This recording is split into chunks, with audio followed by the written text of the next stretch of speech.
Romulus was the legendary founder and first king of Rome. Various traditions attribute the establishment of many of Rome's oldest legal, political, religious, and social institutions to Romulus and his contemporaries. Although many of these traditions incorporate elements of folklore, and it is not clear to what extent a historical figure underlies the mythical Romulus, the events and institutions ascribed to him were central to the myths surrounding Rome's origins and cultural traditions.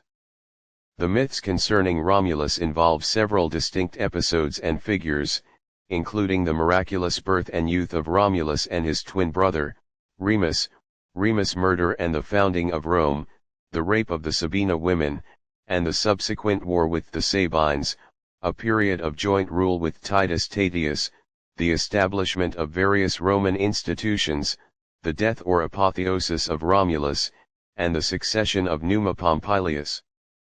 According to Roman mythology, Romulus and Remus were the sons of Rhea Silvia by the god Mars.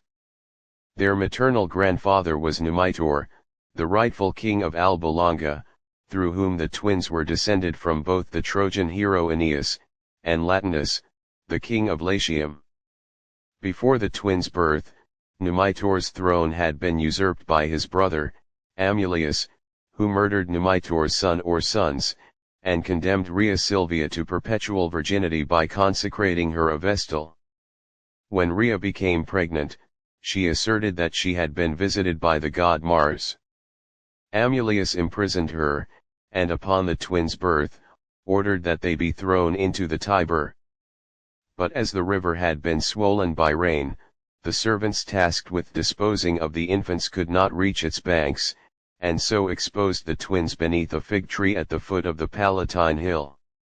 In the traditional account, a she-wolf happened upon the twins, and suckled them until they were found by the king's herdsman, Faustulus, and his wife, Acalaruntia. The brothers grew to manhood among the shepherds and hill folk. After becoming involved in a conflict between the followers of Amulius and those of their grandfather Numitor, Faustulus told them of their origin. With the help of their friends, they lured Amulius into an ambush and killed him, restoring their grandfather to the throne. The princes then set out to establish a city of their own. They returned to the hills overlooking the Tiber, near where they had been exposed as infants, but disagreed on the site of their new city. Each took up station on a different hill, and awaited an omen to decide between them. Remus sighted 6 vultures over the Aventine Hill, then Romulus saw a flight of 12 above the Palatine Hill. Remus argued for the Aventine based on priority, Romulus the Palatine based on number. The conflict escalated, and Romulus or one of his followers killed Remus. In a variant of the legend, the augurs favored Romulus, who proceeded to plow a square furrow around the Palatine Hill to demarcate the walls of the future city Roma Quadrata.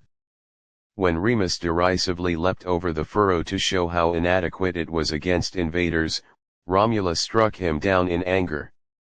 In another variant, Remus was killed during a melee, along with Faustulus.